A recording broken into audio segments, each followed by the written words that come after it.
ठरलं तर मग प्रेक्षकांनो, मालिकेचा कसला जबरदस्त प्रोमो आउट झालेला आहे. आतापर्यंत मालिकेमध्ये आपण पाहत आहोत की सायलीच तन्वी हे सत्य मात्र आता समोर तर आलेलंच आहे. पण त्यापेक्षा महाभयंकर सत्य म्हणजे आता इकडे सायलीची डिलिव्हरी झालेली आहे आणि त्यानंतर खऱ्या अर्थाने मात्र मालिकेतले सगळ्यात मोठे टर्निंग पॉइंट येताना आपल्याला दिसणार आहे. कारण फक्त सायलीचीच डिलिव्हरी नाही होणार आहे, तर आता डिलिव्हरी होणार आहे इकडे प्रियाची. आणि त्यानंतर मात्र आता प्रिया इकडे आपल्या बाळाला एक्सेप्ट किंवा आपल्या बाळाला मात्र आता ते स्थान मिळवून देण्यासाठी एक मोठा कट रचणार आहे. तो सुद्धा आता मात्र इकडे सचिन, राकेश, नागराज आणि ह्या सगळ्यांच्या मदतीने. हो प्रेक्षकांनो, प्रिया आता महाभयंकर काय खेळी खेळणार आहे किंवा प्रियाने या सगळ्यामध्ये तिला बाळ झाल्यावरती मात्र आता त्याला सुभेदारांचा हक्क मिळवून देण्यासाठी जी काही घाणेरडी खेळी खेळले, ती खेळी तिच्यावरतीच कशी उलटणार आहे. एक न अनेक प्रश्नांची उत्तरं या आता व्हिडिओमध्ये आपल्याला भेटणार आहेत. आणि या सगळ्यामध्ये सायलीचं बाळ मात्र नियती सायलीच्या बाळाला सुखरूप ठेवणार आहे. सायलीच्या बाबतीत जरी खूप अन्याय झाले असले तरी सायलीच्या बाळाच्या बाबतीत मात्र आता अर्जुन काय किंवा नियती सुद्धा कोणताही अन्याय होऊ देणार नाहीये.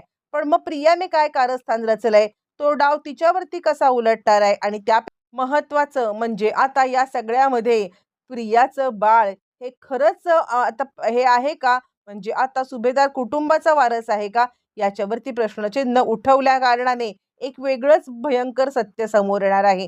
नक्की काय घडणार आहे, कसं घडणार आहे, प्रिया काय डाव खेळणार, सविस्तरपणे पाहू. इकडे सचिन विचार करत आहे, मला तर खरं तर महिपत बाबा हे जे काही झालेत ना, महिपत शिकरे, याचा फायदा उठवायला पाहिजे. म्हणजे आता जर का ते या सगळ्यामध्ये इतकं मोठं म्हणजे ती मुलगी त्यांच्या नावावरती जर का आता करोडो रुपये खर्च करत आहे आणि याचा फायदा मला आता करून घेतला पाहिजे. काहीही झालं तरी सुद्धा मी या सगळ्यामध्ये फायदा करून घेणार म्हणजे घेणारच, असं म्हणत मात्र आता इकडे स्वतः स्वतः आता सचिन विचार करायला लागतो. आणि त्यानंतर मात्र आता तो त्या मुलीला सांगतो, हे बघ मी तर त्यांचा पीएच आहे. काहीही झालं ना तरी सुद्धा जी काही कामं असतील ना, ती मला विचारल्याशिवाय झाली नाही पाहिजेत. कारण आता ते माझे म्हणजे खरं तर माझे गुरु आहेत. असं म्हटल्यावरती ती म्हणते, हो, सांगितलंय मला त्यांनी की तुम्ही आता त्यांचे खूपच खास आहात. आणि त्यामुळे महिपतला सुद्धा आता ती सांगायला लागते की ठीक आहे, मी तुमच्या पीएंना जे काही सांगायचं ते सांगेन. यावरती महिपत म्हणतो पीए. आणि त्यावरती सचिन आता सांगायला लागतो, असं काय करताय अण्णा, अहो मीच नाही का तुमचा पीए, असं म्हटलं. महिपत म्हणायला लागतो, मला पीएची काय गरज पडले रे. म्हणजे आता हे असे भक्त असतात ना, ते भक्त सगळं मॅनेज करतात. ते फक्त मला सांगतात काय करायचं ते. पीए वगैरे काय गरज पडले. यावरती आता इकडे तो सांगायला लागतो, असं नाही, पण बाकी सगळं व्यवस्थित होतंय ना, काम हे सगळं लक्ष ठेवायला पण कुठेतरी पाहिजे ना. महिपत म्हणतो, चला पीए तर पीए, तुला जसं वाटेल. ठीक आहे, तुला जर का असिस्टंट म्हणूनच काम करायचं आहे ना, तर ठीक आहे, तू असिस्टंट म्हणून काम कर. आणि तो त्या बाईला सांगायला लागतो, ठीक आहे, जे काही आता पुढे काम असेल ना, बांधायचं किंवा काही करायचं किंवा कसलं एस्टिमेट, तर तुम्ही यालाच सांगा. आणि हेच आता सचिनला हवं असतं. सचिन या सगळ्यामध्ये मात्र आता इकडे महिपतचा असिस्टंट बनून आता मात्र पैसे कसे छापायचे, काय छापायचे, याच्याबद्दलची मात्र आता स्वतःच्याच मनाची तयारी करत आहे. बरं, हे सगळं होत असताना इकडे आपण अर्जुन आता सायलीला काही गोष्टी आठवाव्या म्हणून आता जुन्या सगळ्या गोष्टी रिक्रिएट करतोय.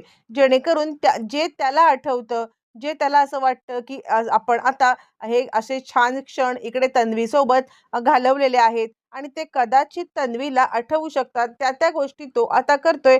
लहानपणीची सगळ्यात गोड आठवण म्हणजे आता आईस्क्रीम, आणि ते सुद्धा तो आता रिक्रिएट करतोय. आणि त्याची खात्री 100% पटते की आता सायली कितीही म्हणत असली की आता तिला आठवत नाहीये की ती तन्वी आहे किंवा नाहीये, पण आता मला पूर्णपणे आठवतंय की सायलीच तन्वी आहे. कारण जे काही सगळं आता इकडे छोटी तन्वी बोलायची, ते सगळं सगळं मात्र आता सायली बोलते. आणि सायली या सगळ्यामध्ये बरोबर रीतीने ते सगळंच बोलत चाललेली आहे. जे आता गोष्ट इकडे सायलीला तन्वी म्हणून माहिती असायला पाहिजे, त्या सगळ्या गोष्टी माहिती आहेत, हे अर्जुनच्या लक्षात आलंय. आणि तो म्हणतो, अगं म्हणजे आईस्क्रीम जास्त खाऊ नकोस, ते मला शिल्लक ठेव किंवा वाटी घेऊ नकोस, डब्यातनंच आईस्क्रीम खाऊया. या सगळ्या गोष्टी आता सायलीला सगळ्या आठवत आहेत आणि सगळ्या गोष्टी तिला दिसत पण आहेत. आणि त्यावरती मात्र आता अर्जुन म्हणतोय, "अजून तुला या सगळ्यामध्ये काय पाहिजे आहे? की आता तूच तन्वी आहेस याचा पुरावा. अजून कोणताही पुराव्याची गरज नाहीये. तूच तन्वी आहेस." त्यावरती सायली म्हणते, "मग एक काम करा, लवकरात लवकर काहीही झालं ना, तरीसुद्धा आता DNA सॅम्पलची हे करा, म्हणजे जेणेकरून आपल्याला लवकरात लवकर हे सगळं करता येईल." यावरती अर्जुन म्हणतो, "मी तुला काय सांगतोय माहिती का? आता तसंही इकडे आता तुझ्या प्रेग्नन्सीच्या ह्याच्यामध्ये जास्त धावपळ करणं तुला आता शक्य नाहीये किंवा या सगळ्यामध्ये काही गोष्टी ज्या समजतील त्या आता तुला त्रासदायक सुद्धा होऊ शकतील. म्हणून मी तुला एकच गोष्ट सांगतो, की तू एकच काम कर. तू या सगळ्यामध्ये ना म्हणजे आपण करूया प्रयत्न. मी प्रयत्न नाही करायचे असं नाही म्हणत आहे. प्रयत्न मी करेन, पण तू या सगळ्यामध्ये जास्त लक्ष घालू नको. तू आता बाळावरती कसे संस्कार होतील, गर्भसंस्कारचे क्लासेस लाव किंवा आता जे काही बाकीच्या प्रेग्नंट बायका करतात, ते सगळं तू करावं असं मला वाटत आहे. आणि त्यावरती सायली म्हणते, "बरोबर आहे. या सगळ्यामध्ये मी आता माझ्या बाळावरती परिणाम होऊ देणार नाहीये. म्हणजे आता मला स्वतःला तर समजलंय, तुम्हाला माझ्यावरती विश्वास आहे आणि बाकी सगळ्या घरच्यांना मी सांगायचा प्रयत्न तर करेन, पण त्यासाठी अट्टाहास करून आता स्वतःला त्रास करून घेण्यात काही अर्थ नाहीये." अर्जुन म्हणतो, "मी तुझे सॅम्पल आता दिलेले आहेत. सॅम्पल तर चेकिंगसाठी दिलेले आहेत आणि त्यामुळे मात्र आता रिपोर्ट आले, की सत्य तर उलगडणार आहेच. मग ते रिपोर्ट दाखवूनच आता इकडे आपण तुझी आणि प्रतिमात्या आणि रविराज काकांची टेस्ट करून घेऊया." तितक्यात रविराज गावावरून आलेले आहेत दुसऱ्या दिवशी आणि ज्यावेळेला प्रेक्षकांनो रविराज गावावरून आलेत आणि त्यावेळेला मात्र आता सायलीला अजिबात मोह आवरलेला नाहीये. सायली आता गळ्यात पडून रविराजांच्या हमसाहुमशी रडायला लागले आणि रविराजांना काहीच कळत नाहीये. "काय झालंय? म्हणजे सायली, तू आता अशी का? काय झालंय? तुला काही कुणी बोललं का? अर्जुनसोबत तुझं काही भांडण झालं आहे का?" असं म्हणत ते बिचारे आपल्या लेकीला मात्र आता "काय झालंय? काय झालंय?" असं विचारण्याचा प्रयत्न करत असताना ती सांगते, "नाही, नाही, काही झालेलं नाहीये. तुम्ही बरेच दिवस नव्हतात ना, म्हणून आता तुम्ही आल्यावरती मला खरंच खूप छान वाटलेलं आहे." आणि त्यावरती रविराज म्हणतात, "वेडी गं वेडी. म्हणजे खरंच तुला माहिती आहे का, लहानपणी असं आता मी काही कामानिमित्त किंवा आता केसच्या निमित्ताने बाहेर असलो ना आणि बाहेरून आल्यावर ती छोटी तन्वी होती ना, तन्वी आता अशीच मला मिठी मारायची आणि बाबा, अरे किती दिवसाच्या गप्पा मारायच्या राहिलेल्या आहेत, असं आता म्हणायची माहिती आहे का?" असं म्हटल्यावरती आता मात्र सायलीला खरंच खात्री पटायला लागलेली आहे, की आपणच खरी आता तन्वी आहोत आणि हे सगळं जे काही चाललंय ते आपल्याबद्दलच बोलणं चाललंय आणि ती आता हमसाहुमशी अधिकच रडायला लागते. रविराजांना तिचं वागणं जरासं मात्र आता विचित्र वाटतं, पण ते काही एवढा विचार करत नाहीत. प्रेग्नंट आहे पोरगी, तिला आता असं बापाची आठवण, आई-वडिलांच्या मायेची आठवण येत असेल असं वाटायला लागतं. बरं जसे-जसे दिवस सरलेत तसे-तसे प्रिया आणि सायली या दोघांची आता इकडे म्हणजे प्रेग्नन्सी आता इकडे सोबतच होत चाललेली आहे. दोघींची सोबतच प्रेग्नन्सी होत आहे आणि त्याच वेळेला मात्र आता प्रिया इकडे सचिनला बोलवते आणि त्यानंतर ती सचिनला सांगायला लागते, "खरं तर आता मी या सगळ्यामध्ये सगळ्या घरच्यांना सांगायला म्हणजे आता काहीही झालं तरीसुद्धा मात्र आता मी या सगळ्यामध्ये म्हणजे सांगण्याचा प्रयत्न केला. पण आता कुणीही माझ्यावरती विश्वास ठेवत नाहीये, ना स्वतः अश्विन विश्वास ठेवत आहे. म्हणजे आता त्याला जरी समजलं ना, की या सगळ्यामध्ये मात्र आता ते बाळ त्याचं आहे, तरीसुद्धा मला नाही वाटत, की तो या सगळ्यामध्ये मात्र आता माझा स्वीकार करेल. कारण कसं आहे ना, जर का त्याला आता माझ्याबद्दल काहीही वाटलं असतं, तर त्याने लवकरात लवकर टेस्ट केली असती, काहीतरी केलं असतं आणि आपलं बाळ आपल्या घरी कसं वाढेल याचा आता त्याने हे घेतलं असतं. ते काही नाहीये. मला आता एकच गोष्ट तुला सांगायची आहे सचिन, मला माझ्या बाळाला त्या घरात हक्काचं स्थान द्यायचं आहे. आणि त्यावरती सचिन म्हणतो, "पण कसं करणार आहेस तू?" मुळातच मात्र आता तुला कुणीही त्या घरात थारा पण द्यायला तयार नाहीये. आणि ती म्हणते, "नको देऊ दे. मला नाही दिला तरी माझ्या बाळाला नक्की देतील." यावरती तो म्हणतो, "कसं काय देतील?" यावरती प्रिया सांगते, "माझ्याकडे एक युक्ती आहे." आता प्रियाची ही महाभयंकर युक्ती म्हणजे दुसरं तिसरं काहीही नाहीये आणि ती सांगायला लागते, "आता इकडे सायली प्रेग्नंट आहे ना, मग माझं बाळ आता त्या घरामध्ये सायलीचं बाळ म्हणून वाढणार." आणि त्यावरती मात्र आता सचिन सांगायला लागतो, "काय बोलतेस काय तू?"